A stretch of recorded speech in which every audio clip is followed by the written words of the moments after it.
सावन में तुम इतना शिव जी को नहलाते हो, इतना नहलाते हो। देखो तो शिव जी बेचारे दिन भर गीले रहते हैं, इतना जल चढ़े, और बोले पूरे के पूरे साल भर तुम शिव मंदिर न जाते महाराज। शिव जी बेचारे सूखे बैठे रहते, लेकिन सावन में ऐसी श्रद्धा उमड़ती, ऐसी श्रद्धा उमड़ती कि शिव जी को बिल्कुल छोड़ते ही नहीं है। इसलिए श्रद्धा क्या है, बोले धीरे धीरे बढ़नी चाहिए। ऐसे नहीं है कि एक महीने तो शिव शिव शिव शिव, उसके बाद शिव मंदिर ही न जाए महाराज। इसलिए श्रद्धा धीरे धीरे बड़ी हुई, और जब श्रद्धा बढ़ती है तो कौन आता है, बोले संत आते हैं जीवन में। संत कौन आया, बोले नारद जी आए। जब नारद जी आए तो महाराज शैलराज ने, पर्वत राजा ने इनका सुंदर स्वागत किया, अपनी कन्या को बुलाया और कहा इसके हाथों की रेखा देखिए, क्या कहती है रेखा। कहते नारद जी ने कहा और सब तो बढ़िया है महाराज। देखो कोई भी ज्योतिष हो पहले बढ़िया बढ़िया बता देगा, फिर उसके बाद कमियां गिनवाएगा। अब नारद जी ने कहा और सब तो बढ़िया है, नाम भी बड़े इसके अच्छे अच्छे होंगे, जगदम्बा, पराम्बा, अम्बा, दुर्गा, कालिका, गौरी, पार्वती, बहुत सारे नाम होंगे। जिसको जो नाम पसंद आएगा उसी नाम से पुकारेगा। इसके पतिव्रत धर्म का पालन पूरी संसार की स्त्रियां करेंगी, इसका इतना जगत में ऊंचा नाम होगा, सब कुछ अच्छा है। लेकिन एक जो इसकी एक दो रेखाएं ना बड़ी विचित्र हैं। बोले कौन सी रेखा, बोले पति बड़ा विचित्र मिलेगा। कैसा मिलेगा, तो कहा अगुन अमान मातु पितु हीना उदासीन सरसाय छीना अगुन अमान। देखो जिनको जाने की जल्दी है हम रोकेंगे नहीं, बस इतना ही कहना चाहेंगे। बस अब शिव जी का विवाह ही होने वाला है, तो धैर्य धारण करके बैठे रहो। रोज तो संसार को ही देते हो, कम से कम 9 दिन ही सही भगवान का नाम तो ले लो। रोज तो संसार में ही रहते हो, घर में सोना ही है, खाना ही है, कम से कम 9 दिन अवसर मिला है तो भगवान का सुमिरन कर लो। वैसे घर में कोई कराने तो आएगा नहीं, आएगा हम तो नहीं आने वाले। आज 2 दिन, दूसरे दिन की कथा विश्राम की ओर है। अब बचे कितने दिन हैं, 7 दिन बचे हैं। 7 दिन में जितना हो सके उतना राम नाम के इस समुद्र में, इस मान सरोवर में डुबकी लगा लो। उसके बाद कोई नहीं आने वाला महाराज कहने के लिए। तो कहा कि बाकी सब तो बढ़िया है, लेकिन पति बड़ा विचित्र मिलेगा। बोले कैसे मिलेगा, बोले अगुन अमान मातु पितु हीना। जो अमंगल वाला होगा, अमंगल वेश धारण करने वाला होगा, जिसके माता पिता नहीं होंगे, शमशान में भटकने वाला होगा, और तो और महाराज भस्म लगाने वाला, चिता की राख लपेटने वाला, नंग धड़ंग घूमने वाला, मुंडमाल धारण करने वाला, जटा मुकुट को पहनने वाला, ऐसा पति मिलेगा। अब किसी भी मैया बाबा को ये बात पता चल जाए कि उनके लाली के ताई ऐसोवर का चुनाव है महाराज, तो फिर दुखी नहीं होंगे माँ बाप। इसलिए माता पिता दुखी हो गए। अब पार्वती जी भी रो रही हैं और माता पिता भी रो रहे हैं। पर्वत राजा हिमालय जी, मैना रानी भी रो रहे हैं और पार्वती जी रो रहे हैं। दोनों के आंसुओं में अंतर है। बोले एक खुशी के आंसू रो रही तो दूसरे दुख के आंसू रो रहे हैं। माता पिता सोच रहे हैं इतनी सुंदर कन्या और पति ऐसा मिलेगा, कितनी बड़ी विचित्र बात है महाराज। तो ऐसा किया जाए, कोई उपाय हो तो बता दीजिए, ताकि हमारे पति, हमारी पुत्री को जो पति मिलने वाला ऐसा ना मिले महाराज, दूसरे बिरादरी का मिल जाए, माता पिता वाला मिल जाए, सुंदर मिल जाए। तो कहते हैं उस समय नारद जी ने कहा कि देखो विधि के विधान को कोई नहीं बदल सकता। हिमालय राजा जी, विधि के विधान को कोई नहीं बदल सकता। कह मुनीस हिमवंत सुनु, अरे जो विधि लिखा लीला, देव तनुज नर नाग मुनि को न मेटनिहार। संसार में जो विधाता ने आपके भाग्य में लिख दिया उसे कोई नहीं बदल सकता है, इसलिए इसे तो मैं भी नहीं बदल सकता। हाँ, बस एक उपाय हो सकता है कि अगर मैं जैसा जैसा कहूँ वैसे वैसे आपकी कन्या करे, तो जो दुर्गुण है वो भी सदगुण में बदल जाएंगे। तो सीधे सीधे कहो ना कि समर्थ कहूँ नहीं दोष गोसाई, अर्थात सामर्थ्यवान को दोष नहीं लगता। तो क्या जो संसार के लोग मानने लगेंगे कि जिनके पास धन है, पद है, प्रतिष्ठा है, वो पाप भी करें तो उनको दोष नहीं लगेगा? बोले ऐसी बात नहीं है। अब चौपाई का अर्थ समझना। बोले सामर्थ्यवान कौन है, जिसने आगे चल करके धन कमाया वो सामर्थ्यवान नहीं है। बोले जन्म से जो धनाढ्य, अर्थात कहो तो जिसमें जन्म से कोई अवगुण है ही नहीं, कोई दोष है ही नहीं, सामर्थ्यवान वो है महाराज। और भोले में कोई गुण, कोई अवगुण, कोई दोष है ही नहीं। इसलिए सामर्थ्यवान यदि संसार में कोई है तो बोले सिर्फ और सिर्फ भूत भावन भोलेनाथ जी हैं। और यदि तुम्हारी कन्या तपस्या करने के लिए वन में जाए और तपस्या से शिव को पति के रूप में प्राप्त करे तो कहते हैं दुर्गुण भी सदगुण में बदल जाए, दूषण भी भूषण बन जाए। ऐसा है शिव का चरित्र, ऐसा है शिव का स्वरूप। वो शिव यदि पति बन जाए और शिव इसको पति रूप में मिल जाए तो सारी समस्या का अंत हो जाए। अब कहते हैं उस समय नारद जी तो कहकर चले गए। मैना रानी रोने लगी और कहा कि इतनी सुंदर कन्या, इसको तपस्या करने कैसे भेजे। नारद जी कहना क्या चाह रहे हैं, मैं उनकी बात नहीं समझ पाई।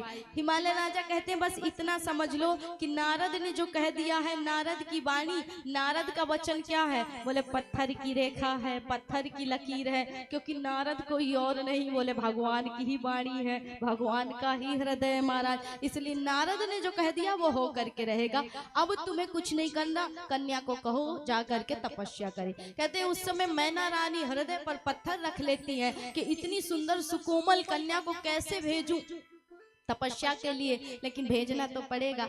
जाकर के कन्या से कहा, लेकिन पार्वती समझ गई कि माता पिता को पीड़ा, इसलिए सामने से कह दिया कि माँ मुझे स्वप्न में ब्राह्मण दिखे थे, उन्होंने मुझे तपस्या का आदेश दिया है, तो यदि आप आज्ञा दे तो मैं तपस्या करने वन में जाऊं। कहते हैं माँ पिता के जो मन की बात को जान जाए ना, वही संतान है, वही वास्तविक संतान है। पार्वती ने बात सिद्ध कर दी और पार्वती ने स्वयं आगे से कह दिया कि माँ मैं वन में जाना चाहती हूँ तपस्या करने। माँ ने भी आज्ञा दे दी। पिता से आज्ञा लेकर के तपस्विनी सा भेष धारण करके आज सती मैया पार्वती का रूप धारण करके जो आई है, चली गई वन में तपस्या करने के लिए। कहते हैं कि उर्धारी उमा प्राण पाति चरना, उर्धारी उमा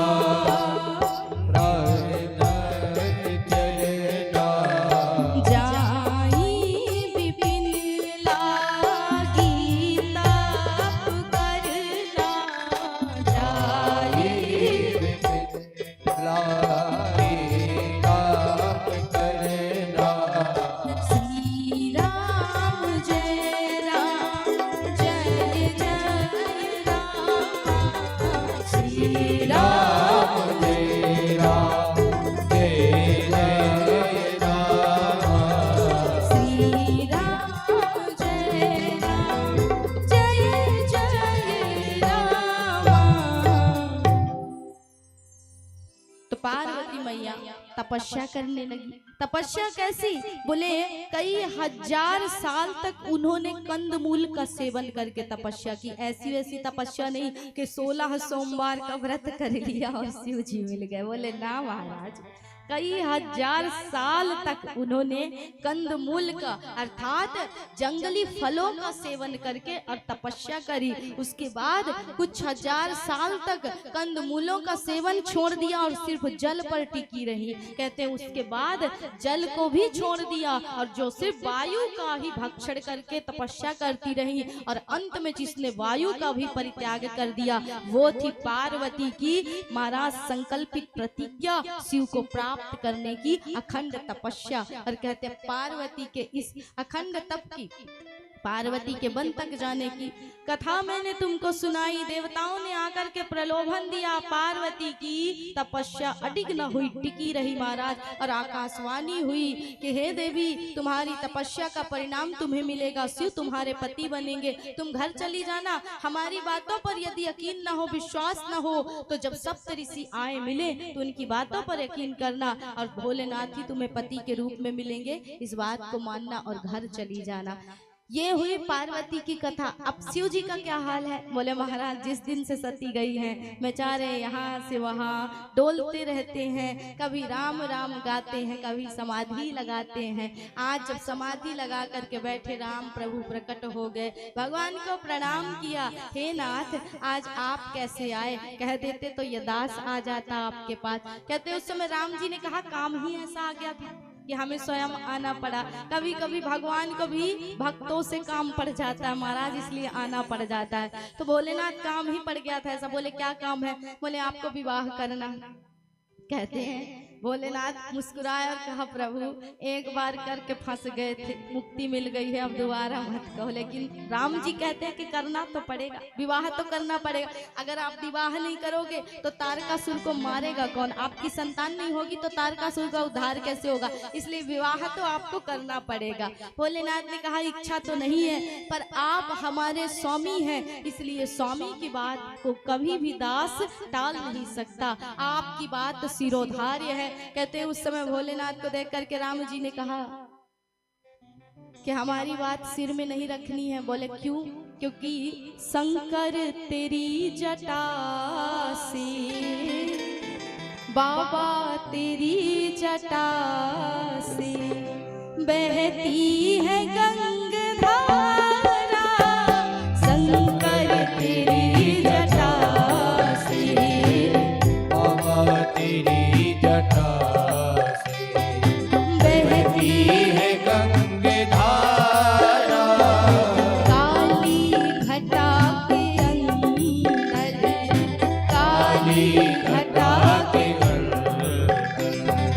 काली घटा के अंदर, काली घटा के जिमिदावनी उजाला, शंकर तेरी जटा से, बाबा तेरी जटा से।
कटिबंध नाग फांसी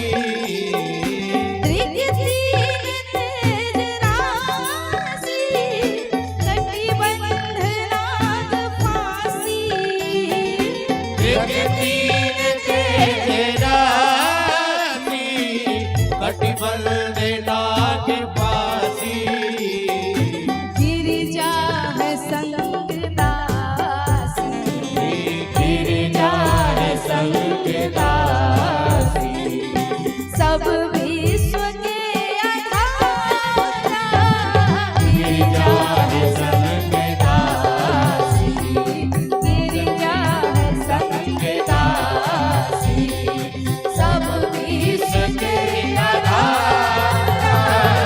शंकर तेरी जटा से बाबा तेरी जटा से बहती है गंगा शंकर तेरी जटा से बाबा तेरी जटा से शंकर तेरी जटा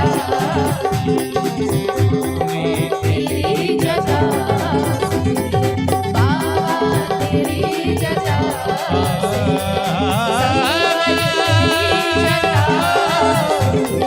भोले बाबा भोले बाबा भोले बाबा भोले बाबा भोले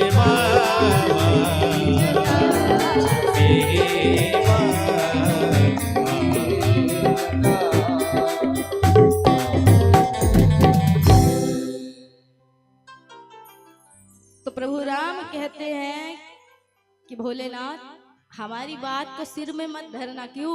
बोले शंकर तेरी जटा से बहती है गंगाधारा। हे नाथ, आपके जटाओं से गंगा बहती, बात बह गई तो ब्याह नहीं होगा महाराज, ब्याह नहीं होगा तो तारकासुर को कौन मारेगा, संतान नहीं होगी। इसलिए बात को कहाँ रखना है? बोले हृदय में रखिए। हृदय में रखी गई बात ही बात बनाती है महाराज, इसलिए हृदय में रखिए। अब भोलेनाथ से ये वचन लेकर के राम प्रभु वहां से चले गए। अब भोलेनाथ ने एक बार पार्वती का परीक्षण लेने को सोचा, इसलिए सप्त ऋषियों को आदेश दिया, जाओ और जा करके पहले परीक्षण करके आओ कि सच सच में श्रद्धा है अंदर या नहीं है।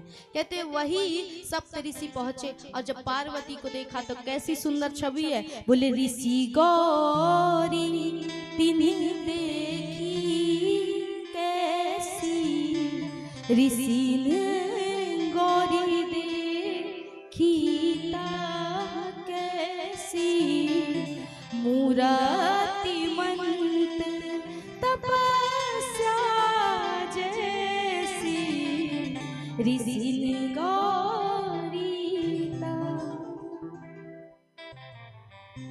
ऋषि ने सप्त ऋषियों ने देखा, बिल्कुल मानो अभी अभी घर से आई हूँ, ऐसी सुंदर छवि है, ऐसी कांति कि उनके तपस्या के प्रभाव से शरीर से सुंदर तेज निकल रहा है महाराज। और उस तेज को देख करके ऋषियों ने जब देखा और ऋषियों को जब पार्वती मैया ने देखा, प्रणाम किया और कहा कि कहिए मुनिवर किस बात से आगमन हुआ। कहते हैं उस समय सप्त ऋषियों ने पूछा कि हे देवी, इतनी छोटी सी उम्र, इतनी छोटी सी आयु में वन में इतनी घनघोर तपस्या क्यों कर रही हो। कहते हैं उस समय पार्वती जी मुस्कुराई और कहा, यदि बताऊंगी तो मजाक बनाओगे, उपहास उड़ाओगे। कहते चलो कम से कम इतनी तो समझदारी है पर्वत की पुत्री में कि इतनी तो समझदारी है कि हम मजाक बनाएंगे। कहती हैं कि अगर बता दूंगी तो मजाक उड़ाओगे हमारा। तो यहाँ पर सप्त ऋषि कहते हैं कि मतलब कहना क्या चाहती हो। बोले बिना पंख के उड़ा नहीं जाता, मैं उड़ना चाहती हूँ। पानी पर दीवार नहीं खींचा जा सकता, मैं खींचना चाहती हूँ।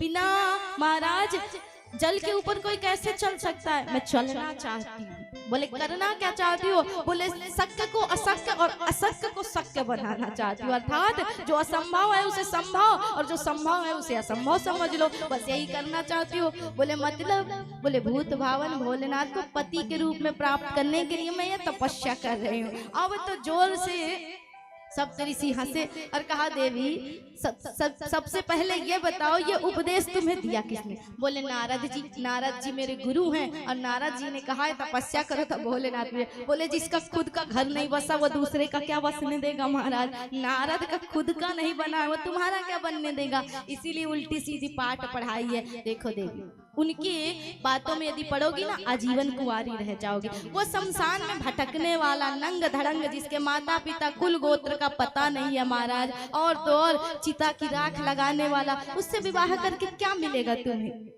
बोले देखिए महाराज गुरु की निंदा नहीं सुननी चाहिए। गुरु से पहले यदि आप मिले होते नारद जी से पहले तो मैं आपकी बात मान लेती, लेकिन गुरु के वचन प्रतीति न जेहि सपने हु सुगम न सुख सिधिते ही। गुरु के वचनों पर जिसे श्रद्धा न हो उसे स्वप्न में भी सुख नहीं मिल सकता। इसलिए मैं अपने गुरु के वचन मान करके आई हूँ और मैं अपनी तपस्या से नहीं हट सकती हूँ, इसलिए मैं शिव को ही प्राप्त करूंगी। अब ऋषि कहते हैं कि देखो देवी हमने तुम्हारे लिए सुंदर सा दूल्हा खोज रखा है। बोले कौन? बोले क्षीर सागर में रहने वाले, वैकुंठ में निवास करने वाले, साक्षात लक्ष्मीपति विष्णु। ऐसा सुख वैभव ढूंढो, कहाँ उस शमशान में भटकने वाले के पीछे घूम रहे हो। पार्वती जी बड़ी अच्छी बात करती हैं कि देखिए माना कि शिव में अवगुण ही अवगुण है, वो अवगुण के भंडार है और विष्णु गुणों की बखान है, गुणों के भंडार। लेकिन प्रेम में जिससे जिसका प्रीत हो जाए ना तो कहते हैं महाराज प्रेम हो जाए तो कोई ये नहीं देखता है कि ये अमीर है कि गरीब है, प्रेम तो कभी ये पूछता ही नहीं है। इसलिए प्रेम जब महादेव से हुआ है तो हम विष्णु के पास जाकर के क्या करेंगे? इसलिए मुझे क्षमा करें, मैं तो बस यही कहूंगी कि जन्म कोटि लगी रगर हमारी, हमारी तो जन्म जन्म की कहाँ आस्था है? बोले शिव में है। इसलिए इस जन्म नहीं न जाने कितने जन्म लूंगी और बार बार तपस्या करूंगी, बार बार जन्मूंगी, बार बार मरूंगी, लेकिन शिव को ही पति के रूप में प्राप्त करूंगी। मैंने ये संकल्प ले लिया। अब कहते हैं ऋषि समझ गए और उन्होंने उन्हें वचन दे दिया कि हे देवी हमारी बातों पर तुम बिल्कुल विश्वास करना, शिव ही तुम्हें पति के रूप में प्राप्त होंगे। हम तुम्हारा परीक्षण करने के लिए आए थे, अब चली जाना अपने पिता के घर और समय आने पर भोलेनाथ दूल्हा राजा बन करके आएंगे और तुम्हें ब्याह करके ले जाएंगे। पार्वती ने ऋषियों की बात मानी और कहते हैं माता पिता के बुलाने पर वापस तपस्या को पूर्ण करके